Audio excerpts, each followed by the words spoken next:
The disaster is not over. In today's video, I want to talk a little bit about the disaster that we went through last summer and the reason that I think that we're not in the clear yet, that this disaster is still ongoing. And as I move through what I'm about to cover, I think you'll be surprised by some of the upcoming issues, the fact that this disaster is not over. Now, what am I talking about? Last summer, we had some new refrigerants be introduced to our market. We had manufacturers introducing equipment with a refrigerant called 454B, and there became a huge shortage, not because of COVID, not because of any other reason other than the fact that there were supply chain issues and excuses given, lawsuits were filed, and a bunch of people not apologizing, a bunch of people cashing in, because when the refrigerant would have been readily available, it would have been one price, but because it became scarce and they had all this equipment being put in, instead you had extremely high prices, folks waiting weeks, if not months, to get their hands on some of this stuff. And ultimately, we had HVAC technicians breaking rules. They were putting refrigerants where they did not belong. They were putting 410A and 454B systems just to get folks like you, get you running. And I'm going to go through in this video 5 reasons I think this disaster is not completely over. They're saying we're good now. We're heading into another summer here, summer of 2026 during the recording of this video. And I want to talk a little bit about why I think that this disaster, although we're being told is over, that everything is good and we're good to go now, why I think that we might have more issues. And before I do, I just want to say that if you get anything out of my content, if you are looking to buy a heating and air system or just wanting to know more about the industry, make sure you hit that subscribe button. We're doing lots of content like this and more to come. Make sure you are subscribed and have clicked that bell button so you are in the know. But let's dive into this. Number one is the fact that no one is talking about these new refrigerants that have been introduced, and there's already seems to be a plan for them to go away as well. And so, the AIM Act spells out the phase down of HFC refrigerants. Well, we have equipment being installed with R32 and 454B. Both of them are HFCs. Now, 454B is way worse because it also has HFOs and toxic PFAs and all the things that go along with HFO refrigerants. But the fact that R32, 454B, and 410A are all HFC refrigerants, they are not an ultimate solution. And I think that this disaster could be more exasperated as time goes on, because as we get closer and closer to this complete phase down, the disaster could be magnified, especially as companies start to introduce new products to the market that they've never manufactured before themselves. We talked about that in a recent video, talking about how we could have a scarcity problem in the future because there are manufacturers that have never even manufactured this stuff. Yes, there's companies like Daikin. That was the company we sold at my company. They sponsor a lot of the content on our channel here, but there are a few out there like Daikin that have been making air to water technology overseas in Europe. And yes, that technology is going to make its way to us. And yes, it will probably have different refrigerants like R290 in the future. You've got a bunch of companies now, companies that we've all heard of that are American household names, if you will, that you've had in homes that you've owned, perhaps in the home you have now. And they've never made this stuff. They've never actually manufactured air to water technology. And now you see them rolling out these monobloc air to water systems. And the question becomes, what's that going to look like? Are we going to have a big problem, big disaster again because of that? Only time will tell, but I wouldn't want to be first in line. I wouldn't want to be someone that's having a brand installed in my home that has never made one of these systems before. I think it's something to note. I think it's something that if you're a contractor and you happen to catch this video, you need to be concerned about as well. What's the problems you're going to deal with because these companies have never actually made this equipment before? And that leads right into number 2 reason that I think we might have a disaster coming is these companies have already shown a lack of poor judgment.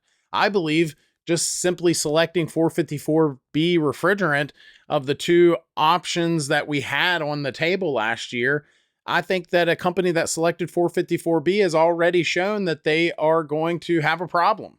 That they went with a refrigerant that ultimately, yes, we had a problem. We had a problem with, supply chain issues or, ability to get their hands on the refrigerant or the jugs that they were distributed in or whatever. But ultimately, I think that some of these CEOs of these companies or higher level executives should have come out and said, hey, we're sorry. We're sorry that we made a bad judgment here. We selected the worst of the two refrigerants that were on the table.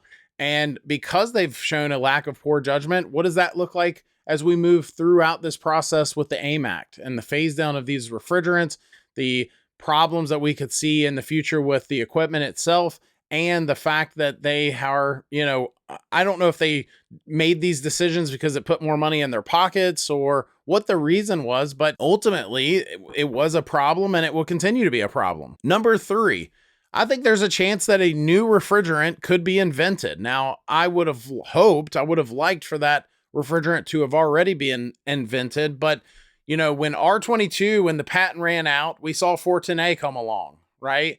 They could have went with R32 back then, but they didn't. They were going with a lower flammability, and we had a company patent this, R32 plus 125 blend, which became 410A, and someone owned that patent. And now when we switch to these newer refrigerants that we are seeing produced today, we saw it again. I believe genuinely that a lot of these folks went after 454B because, and again, this is my opinion only, but because they were going to profit from this patented refrigerant, not because it was the best refrigerant, not because it, checked all the boxes, but ultimately because they could profit from it. And so they again took R32 and then they just added 1234YF, patented it again, and introduced it to the market so they could profit again.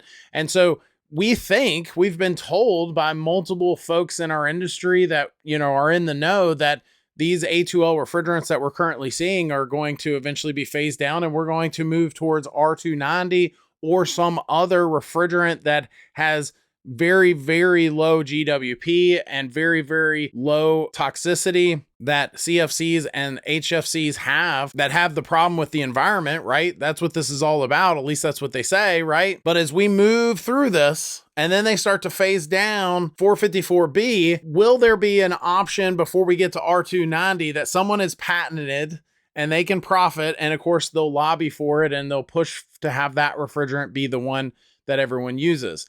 I think that's a possibility. And I don't know that that's necessarily a bad thing. I am one of the folks on the side of caution. I hear folks do videos and they talk about how we shouldn't be concerned of R290 because, we have propane in our homes for different reasons. We've all cooked a steak with propane at some point, but that still doesn't change the fact that you've got a bunch of knuckleheads out here installing HVAC equipment, and it can present safety issues if someone doesn't follow the rules, if they don't do things to the T and properly. There's already a plethora of videos online that are not AI generated that someone blew themselves up for one reason or another.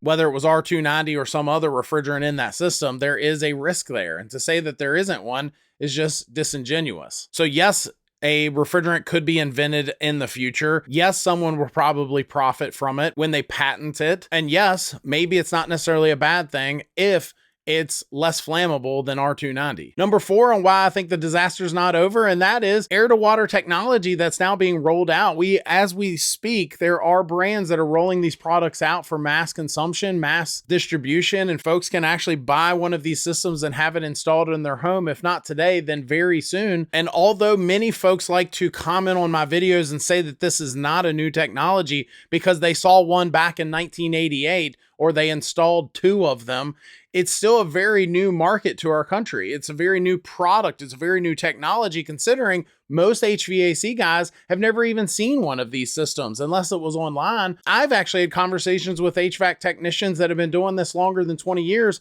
that don't even know what I'm talking about when I talk about air to water technology. It's a very new technology to the majority of folks in our industry. The majority of homes don't have air to water technology in it. And in return, most HVAC technicians have never even installed one. And so yes, it's a very new product. Yes, it could have issues because of the manufacturer, but it could also have issues because of the contractor or the homeowner who have never experienced any of the challenges that this technology will bring. What will those challenges be? I don't know, but we're going to cover it on our YouTube channel. Hopefully we don't have any. Hopefully they read the instructions and they attend the classes and they get all the knowledge and they know what they are installing and how to repair it. But this is so different and so new to most in our industry that this is basically like starting over. It's like their first day in HVAC because they've got a product that this is new. This is nothing like what they've experienced before. And instead of having refrigerants piped into the home, we're now going to have glycol water pumped into the home from a monobloc system sitting outside. And because of the technology itself, folks just are going to have to buy new tools, for example. They're going to have to learn what the gauges should be and what the temperature should be and all the different ins and outs of working on one of these systems. Now, I will say before I've scared you enough that I actually think that there is a chance that a lot of this technology will be easier to work on because all of the stuff that we used to chase, all of the refrigerant issues or metering device issues or leaks in the system, leaks in the coils and so on, all of that will be contained in an outdoor single piece of equipment, and having that water pumped into the home will be less of an issue. Maybe, just maybe, even if it's new, you might have less problems. You have definitely less chances of a technician ruining the system because they're not willing to braze properly and flow nitrogen when they're brazing them and pull a proper triple evacuation when the instructions call for it. All of those problems that it presented when HVAC technicians wouldn't do the right thing, all those problems might just go away with this new technology. And finally, before I get to number 5, make sure you hit that like button, especially if you think you already know what I'm about to say. But number 5 is a pretty simple one. The economy is very different than it was just 3, 4, 5 years ago, and inflation is still pretty rampant right now in our country. And until that bubble pops or until things start to settle down a little bit, the disaster that we saw last year of, yes, scarcity, yes, problems getting products and parts and refrigerants and all the issues that we had can still be exasperated, especially if it's hard to pay the bill. Is heating and air conditioning becoming more of a luxury for some? Yeah, it's becoming something that you might have to take a loan out on when maybe before you might have paid cash on that invoice. And because of inflation and because of the economy, I think that it should be noted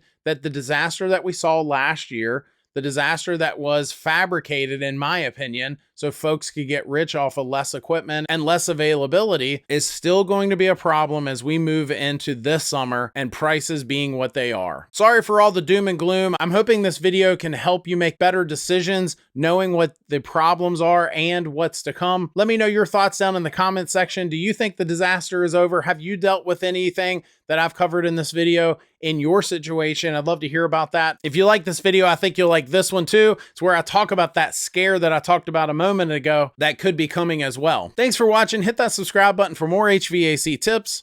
We'll see you next time.